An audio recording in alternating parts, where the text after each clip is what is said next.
자, 여러분 반갑습니다. 오늘 원격 수업 하도록 하겠습니다. 먼저 오늘은 국제무역과 국제분업과 무역의 필요성을 배워볼 건데 교과서 142페이지 펼쳐주시기 바랍니다. 142페이지. 국제분업과 무역이란 무엇일까? 자, 오늘은 무역에 대해서 배워보겠습니다. 무역. 우리 경제생활은 다른 나라와 상호 밀접한 의존관계를 맺고 있다. 그래서 무역이 필요한 거죠. 의존관계를 맺고 있기 때문에. 우리가 상호 의존이 아니라 상호 독립적이었다면 굳이 무역을 할 필요가 없겠죠.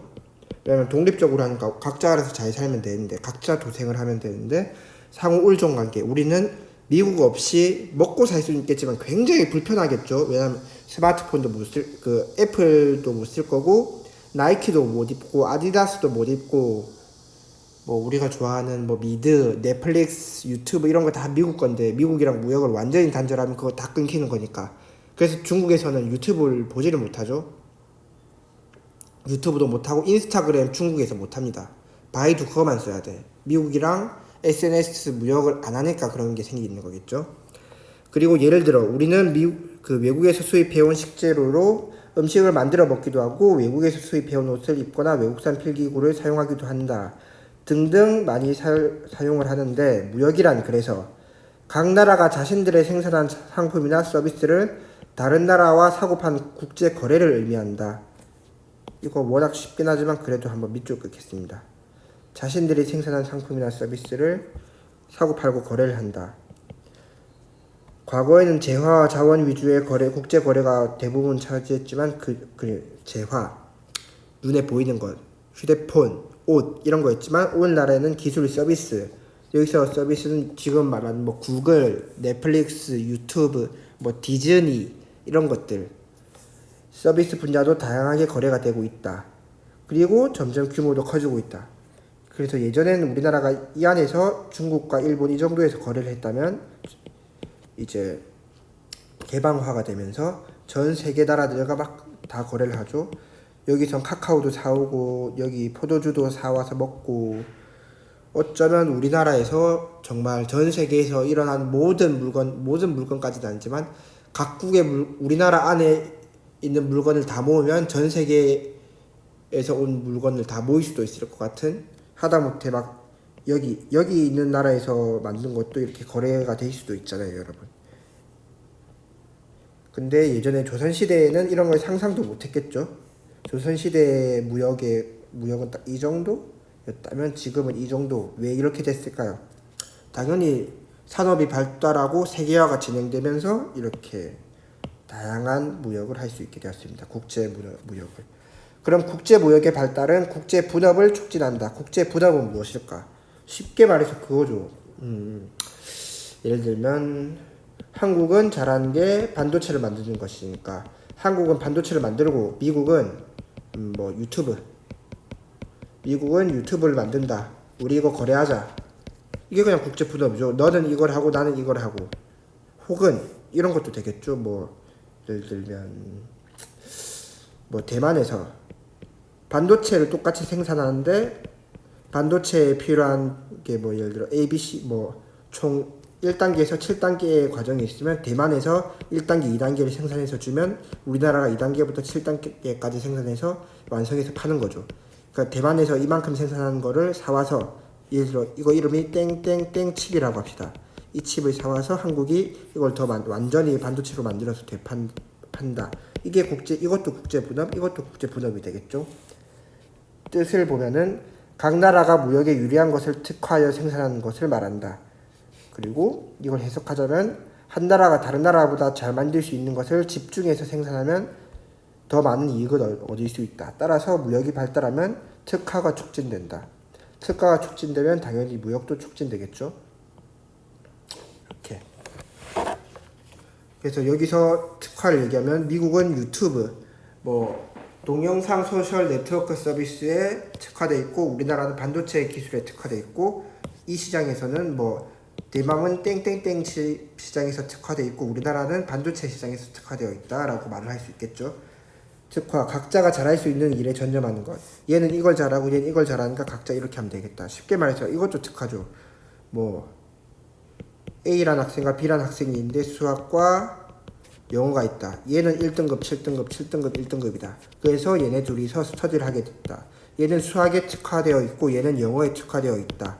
그리고 얘네들이 무역이라는 이제 스터디를 만들었습니다. 스터디에서 각자 이제 서로한테 가르쳐주고 이제 문제풀이도 공유하고 하면서 교육 서비스란 무역 거래가 형성되는 거죠. A는 수학에 특화, B는 영어에 특화되어 있음과 동시에 분업도 이루어지겠죠. 학습을 위해서 수학, 영어 이 결과 얘는 수학 1등급과 영어 한 2등급까지 올랐다. 얘도 영어 1등급과 수학 2등급까지 올랐다. 이렇게 각자 특화된 상품에 분업해서 일을 한다라는 게 되겠죠. 여기서 일은 공부가 되는 것이니까. 그럼 국제분업과 무역이 왜 필요할까? 왜 필요할까요, 여러분?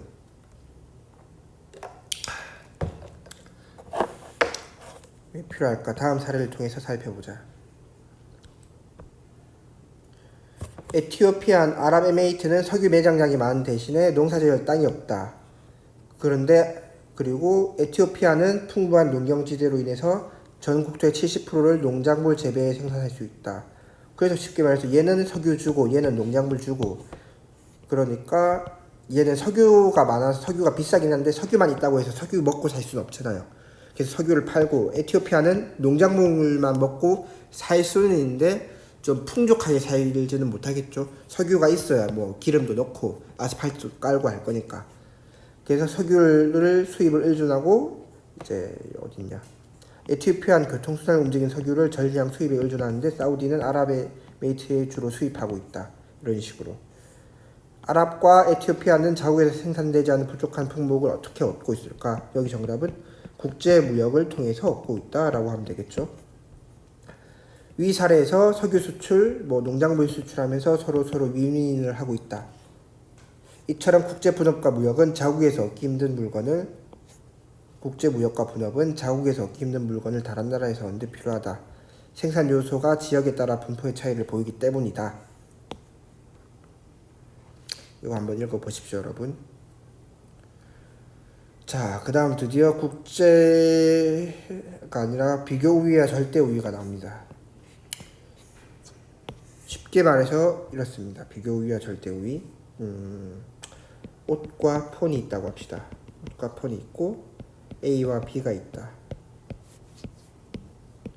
이제 시간으로 따졌을 때 폰 만드는데 얘는 10시간, 15시간, 16시간, 10시간 있다고 합시다. 10시간이 아니라 한 9시간 걸린다. 이게 시간입니다. 시간. 자, 그러면 옷 생산에 절대 우위를 가지고 있는 나라는 A가 되겠죠. 그럼 폰 생산에 절대 우위를 가지고 있는 나라는 B가 되겠죠. 왜냐면 똑같이 10시간을 줬는데 얘는 하나 만들 때 얘는 하나도 못 만들겠죠. 그리고 똑같이 9시간을 줬는데 얘는 하나 만들고 얘는 하나도 못 만들겠죠. 15시간이나 필요하니까. 그래서 이게 절대 우위고, 이제 그럼 비교 우위를 보도록 하겠습니다. 비교 우위. 일단 여기 절대 우위는 한 나라가 어떤 상품을 생산하는 비용이 다른 나라보다 적게 드는 것. 여기 시간도 비용에 해당되겠죠. 비용이 적게 드는 게 이게 절대 우위를 가지고 있는 것이고, 그럼 비교 우위는 뭘까요? 절대 우위를 가지고 있다고 해도 국가 간 무역은 필요하다. 이는 비교 우위에 따른 것으로 한 나라가 생산한 상품의 기회비용이 다른 나라보다 낮은 것을 말한다. 예를 들면 또 폰과 옷이라고 합시다.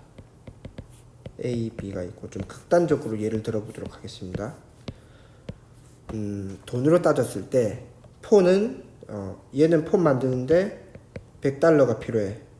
옷 만드는 데는 한 $11가 필요하고, 근데 얘는 폰 만드는데 $100다 필요해. 아니다. 그리고 얘는 몇 달러라고 할까? 한 $12라고 합시다. 달러가 필요한데, 그럼 일단 절대 우위를 보면 절대 우위는 당연히 얘가 이거의 절대 우위, 얘가 $1 더 싸게 생산할 수 있으니까 얘가 절대 우위를 가지고 있겠죠. 근데 비교 우위를 봅시다. 비교 우위. 비교 우위는 조금 다른 게, 이제 일단 답을 먼저 알려드리면, 비교 우위는 이거에선 당연히 비교 우위를 폰이 갖고 있겠죠. 근데 옷은 얘가 갖고 있을 수도 있습니다. 왜냐면 폰 당연히 얘 100달러 걸릴 때 똑같이 100달러를 줬는데 얘는 한 개 생산하는데 얘는 10개 생산할 수 있으니까 기회비용 입장에서도 얘가 유리하겠죠. 근데 이제 옷 물론 이제 딱 하나만 생산한다고 따졌을 때 11달러와 12달러니까 얘가 옷을 생산하는 게 유리하겠지만 그렇다고 해서 A국이 가진 자원이 원자재가 무한대가 있는 것은 아니죠. 얘가 만약에 이 세상에 이 나라 두 개밖에 없다고 쳤을 때 만약에 A국이 한 예산이 100달러가 있다고 합시다. 한 1000달러가 있다고 합시다. 그러면 A국과 B국이 협상을 하겠죠. A국이 야 나는 옷보다 폰을 1달러라도 좀 더 싸게 생산할 수 있으니까 폰을 이 1000달러로 폰을 몇 개를 만들겠냐 100개를 만들게. 아니다 이거 예산을 1200달러라고 합시다. 폰을 120개를 만들게. 근데 나는 A국이 B한테 얘기를 합니다. 나는 B국 니보다 폰 생산도 유리하고 옷 생산도 유리하지만 근데 내 입장에선 옷보다 폰을 만드는 게 훨씬 더 유리하다. 더 싼 값에 만들 수 있으니까. 그래서 나는 폰만 생산해서 120개를 만들겠다. B 너네들은 100달러 12달러니까 우리나라보다 옷과 폰 생산에 모두 떨어지지만 그래도 너는 폰보단 옷을 좀 더 싸게 만들 수 있으니 너는 1200달러로 옷을 다 만들어라. 그럼 100개를 만들 수 있겠지. 이걸로 우리 한 50개 60개씩 교환을 하자. 이게 바로 비교 우위입니다. 그래서 우리나라가 우리나라라고 하긴 그렇고 완전 못 사는 후진국과 완전 모든 면에서 잘 사는 선진국이 국제 무역을 할 수 있는 이유가 바로 비교 우위 때문에 할 수 있습니다. 만약에 절대 우위밖에 없었다면 선진국 입장에서는 후진국과 거래를 할 필요가 없겠죠. 왜냐하면 모든 재화와 서비스 생산에 있어서 우리가 너네보다 더 잘 만드는데 너네랑 거래를 왜 하냐고 안 할 수가 있겠지만 얘네 입장에서 너네보다 우리가 모든 면에서 뛰어나긴 하지만 그래도 우리에게는 하루 24시간밖에 없고 정해진 예산이 있기 때문에 우리가 좀 더 잘하는 거에 특화해서 생산을 할 테니 너네는 우리보다 더 떨어지지만 그나마 잘하는 옷 생산을 해라. 그렇게 해서 우리 거래를 하자. 그러면 선진국이 100의 이익을 얻는다면 후진국은 한 30의 이익밖에 얻지를 못하겠죠. 근데 후진국 입장에서 좋은 게 무역을 아예 안 하게 되면은 30보다 더 낮은 이익을 얻게 되니까 이거라도 하는 게 낫겠죠. 그렇게 해서 국제 무역이 생기는 것입니다. 이해했죠, 여러분? 이해했을 거라고 믿습니다.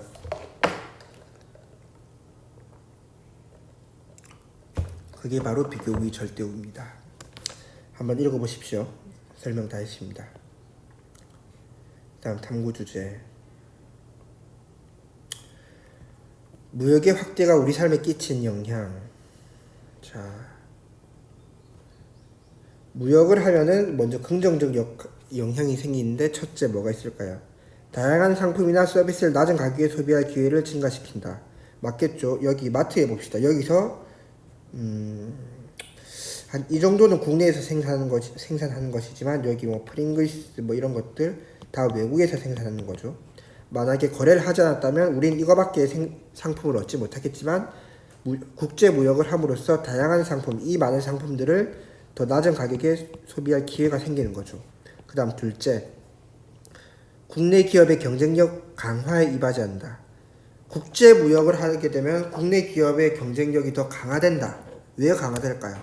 당연히 그렇겠죠. 삼성전자가 예를 들면 정말 좋은 기업인데 국제 무역을 안 해. 우리나라 안에서만 무역을 해. 우리나라 이 좁은 땅덩어리에서 이만큼 아무리 이제 전 세계에서 최강의 반도체 기술을 갖고 있다고 한들 우리나라 안에서만 거래를 하면 회사가 크지를 못하겠죠. 근데 전 세계 시장으로 거래를 넓히게 되면은 돈을 훨씬 몇 배를 더 많이 벌 거니까 그 많이 번 돈을 어디 쓰겠습니까? 직원들 월급에 나눠주기도 하겠지만 이걸로 연구 설비를 더 투자를 해서 더 좋은 기술을 만들어서 더 국가가 아니라 회사 경쟁력이 더 세지겠죠.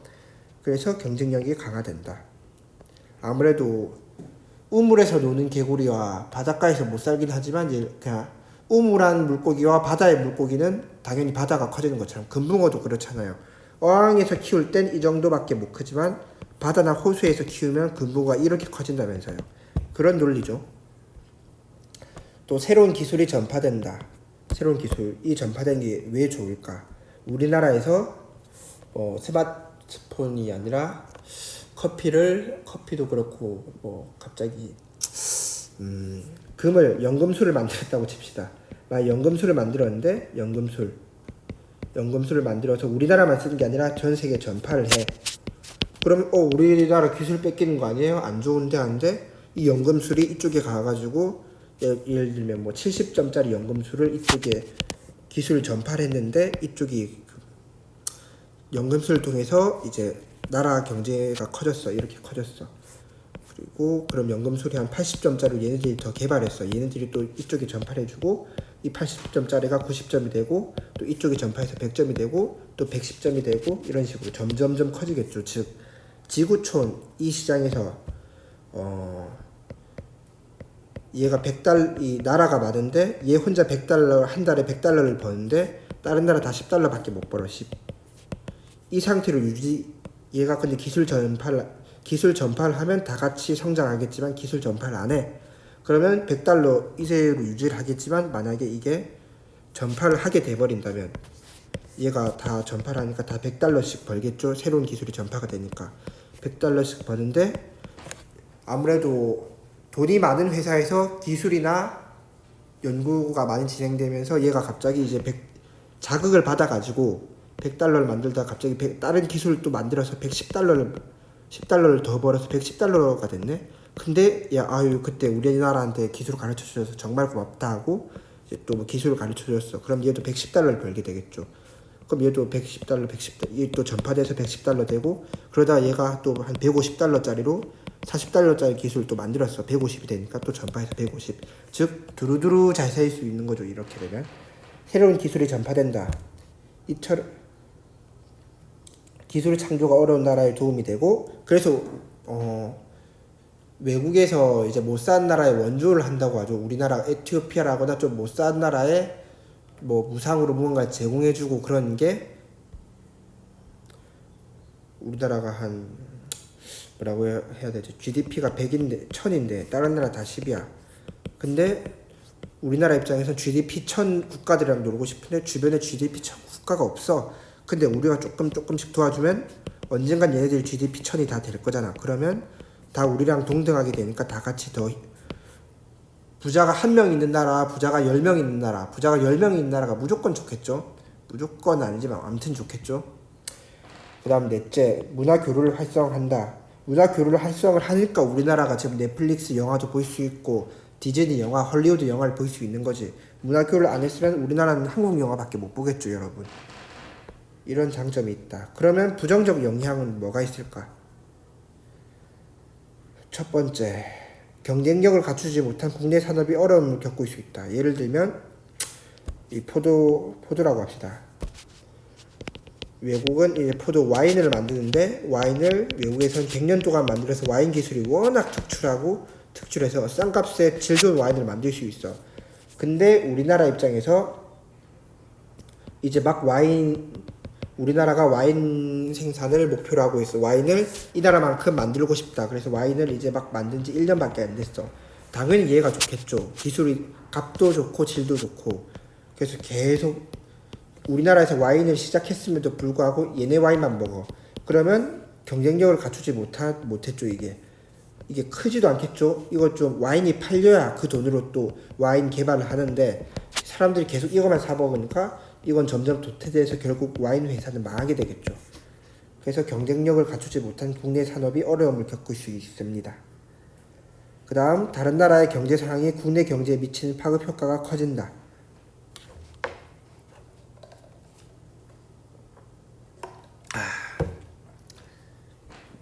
우리나라가 이렇게 지금 막 거래를 하고 있습니다. 이렇게 줄줄이 막 거래를 하고 있는데 이렇게 막 많은데 얘가 지금 나라가 망했어. 그러면 이 여파를 여기서 끝난 게 아니라 무역이 끊기니까 아무래도 불이익을 받겠죠. 점점 손해가 이어지겠죠. 대표적으로 미국 그 2007 미국 그 위먼 브라더스 사태 때 미국의 위먼 브라더스라는 거대한 투자 회사가 망하니까 전 세계 경제가 흔들렸죠. 위먼 브라더스랑 거래를 안 하는 회사가 찾기 힘들 정도로 문어발 식으로 이게 위먼 브라더스인데 얘가 무너지니까 줄줄줄줄 해서 얘네들이 따라 망하진 않더라도 이 파급 효과에 따라 회사 재정 상태가 굉장히 힘들어지겠죠. 그런 일이 있고 또 국내 실업이 증가한다. 당연히 위먼 브라더스가 망하니까 위먼 브라더스와 거래를 하던 10개 기업 중 한 기업 정도 망하겠죠. 망하니까 리스크를 떠안아서 회사가 망하면 국내 실업이 증가할 수밖에 없겠죠. 생산력이 그만큼 주니까. 자, 그 다음 금융자산과 자산관리 한번 보도록 하겠습니다.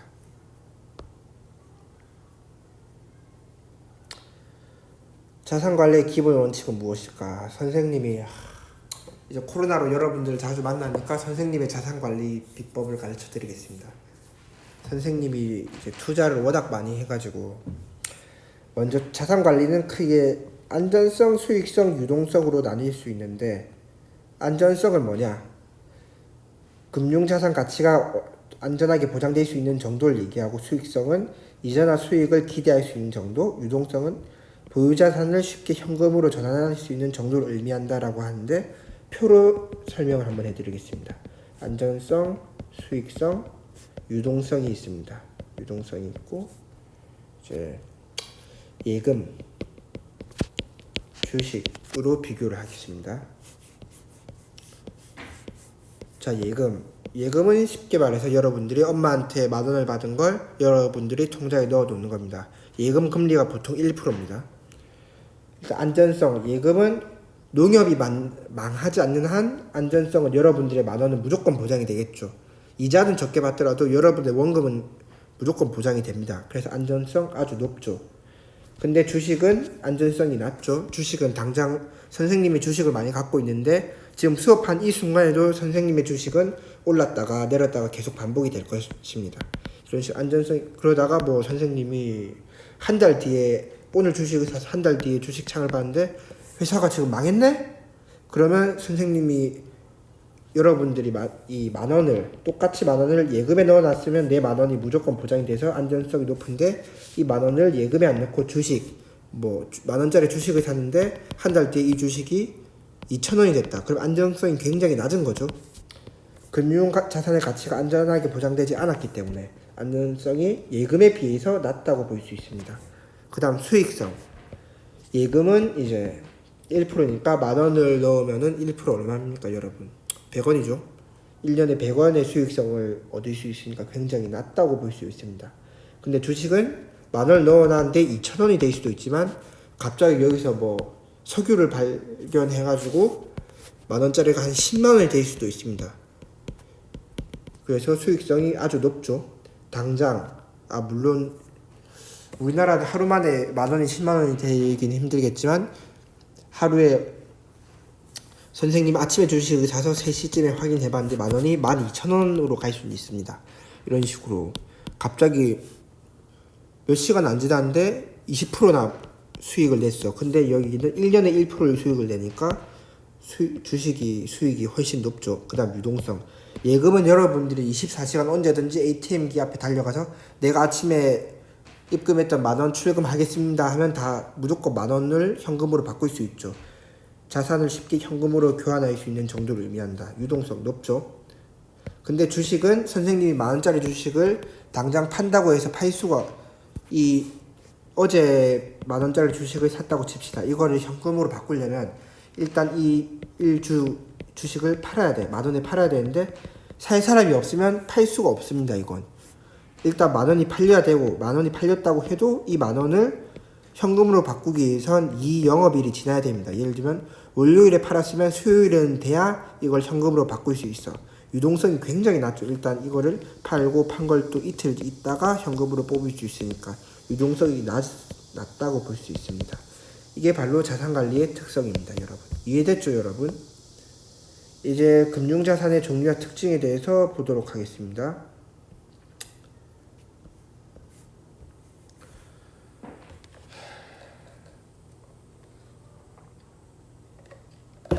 방금 말씀드린 대로 예금, 주식, 채권이 있는데 예금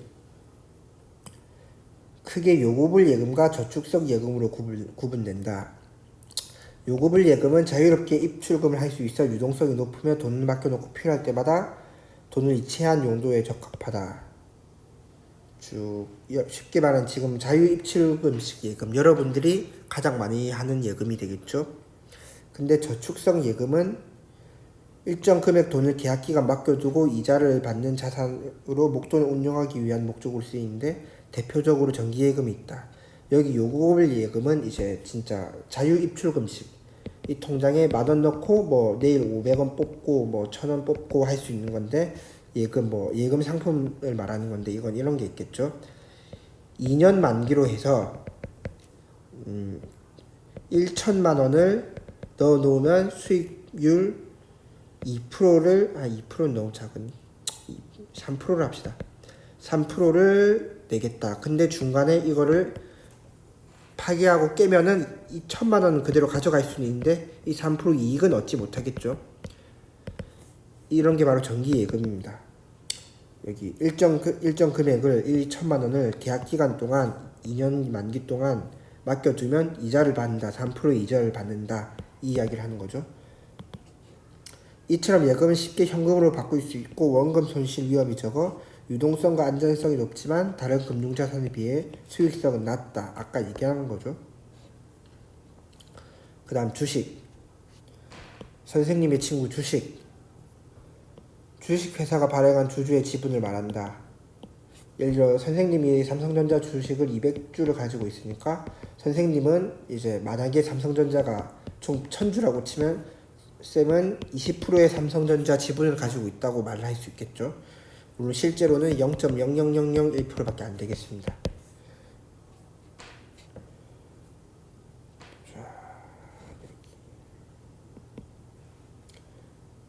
주식은 기업의 경영 실적이 좋은 경우 많은 이익을 나누어 가질 수 있어 수익성이 높지만 투자한 돈을 전부 잃을 수도 있어 안정성이 낮다. 즉 수익성과 안전성은 어지간하면 반비례하겠죠. 수익성과 안전성이, 이게 수익성이 높으면 안정성이 낮고 수익성이 낮으면 안전성이 높다. 여기 주식은 수익성이 높은 대신에 안전성이 낮고 예금은 안전성이 높은 대신에 수익성이 낮죠. 약간 이런 느낌? 물론 이런 식으로 될 수도 있겠지만 어지간하면 이렇게 흘러갑니다. 그 다음 채권 여러분들이 다소 낯설 수가 있겠는데 여권이랑 헷갈리시면 안 됩니다. 정부에서도 만들고 지자체에서도 만들고 금융기관, 이건 이제 국공채라고 하고 이거는 회사채라고 합니다.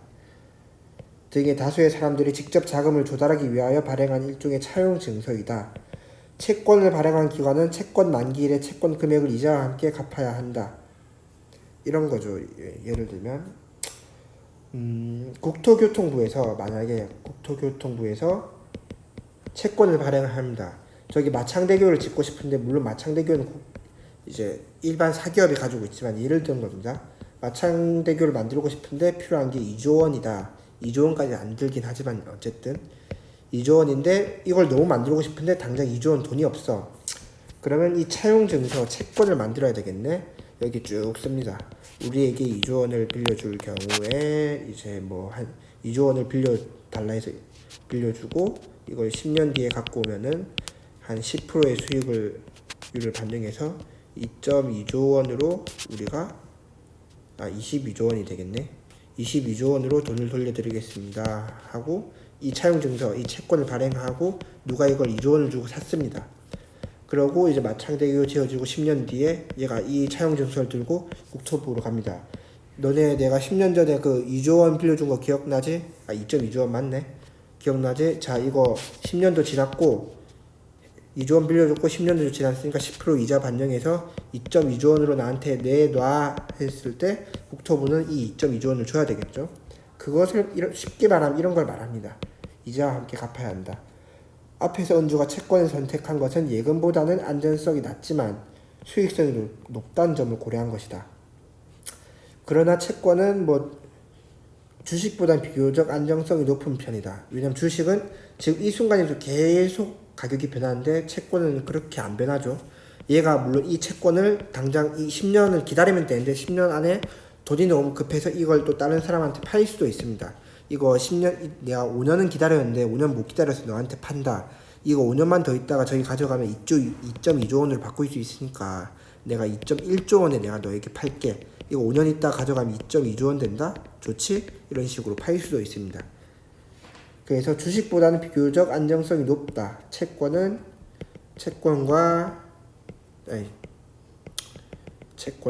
주식을 비교했을 때는 안정성 얘가 더 위너다. 이처럼 금융자산마다 물론 안정성이 높으니까 주식에 비해서 수익성은 좀 떨어지겠죠. 이런 식으로 안전성, 수익성, 유동성을 항상 고려하는 것이 좋다. 다양한 금융자산에 적절히 배분하는 것이 바람직하다.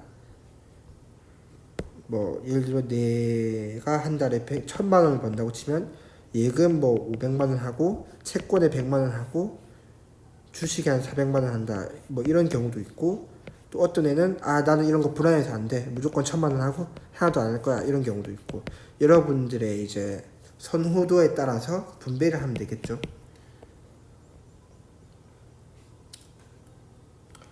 그 다음 생애 주기별 자산관리 보도록 하겠습니다. 생애 주기별. 자, 사람은 누구나 자신이 하고 싶은 일을 하며 풍족하게 산다. 이걸 생애 주기라고 하는데 이건 안 중요합니다. 이게 중요하지. 인생의 목표를 달성하기 위해서는 생애 주기별 과업이 바탕이 된다. 생애 주기에 따라 소득과 소비, 금융자산 큰 흐름에 대한 이해를 바탕으로 이루어질 수 있다. 다음 그래프를 살펴보자.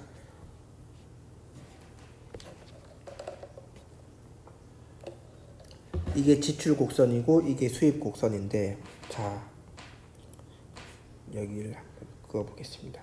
이때는 수입과 지출 중에 뭐가 많죠? 수입과 지출 중에서 지출이 많죠.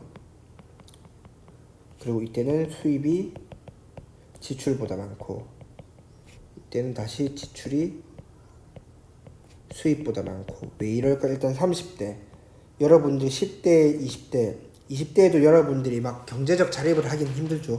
요즘 보통 취업을 20대 후반에서 30 정도는 돼야 이제 부모님으로서 경제적 독립을 하고 내가 이제 월급을 받고 돈을 벌기 때문에 그 전까지는 이게 거꾸로 있네. 이게 이렇게 돼 있습니다. 이렇게 돼야 되지.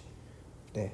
수입보다 여기서 말하는 수입은 뭐 용돈 정도 되겠죠. 근데 지출은 이제 여러분들이 먹고 입고 자고 대학교 가면 뭐 방세 내고 그것도 내가 27살에 취업을 했다고 해도 수입보단 지출이 많겠죠. 이제 뭐 결혼 준비도 해야 되고 차도 사야 되고 뭐 또 좋은 옷도 입고 후배들 밥도 사주고 해야 되기 때문에 수입보단 지출이 많은 시간.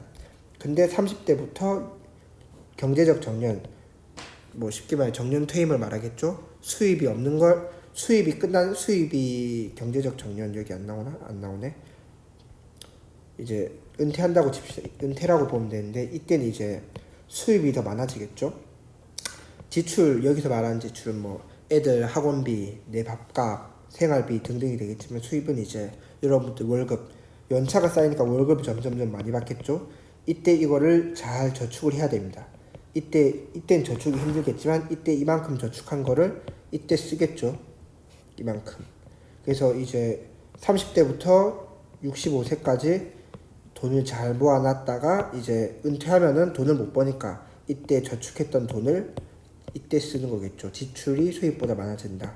수입하면 뭐 주식해서 배당금을 받겠고 자식들 용돈도 받겠고 혹은 이제 소일거리로 나가서 이제 뭐 경비를 한다던가 뭐 여러 가지 알바를 하겠지만 지출이 더 많아진다. 이때 뭐 병원비, 뭐 약값, 뭐 나도 취미생활 해야 되고 김영감이랑 뭐 소주도 한잔 해야 되고 하기 때문에 아무튼 이 그래프를 보고 이런 거를 유추할 수 있어야 됩니다, 여러분.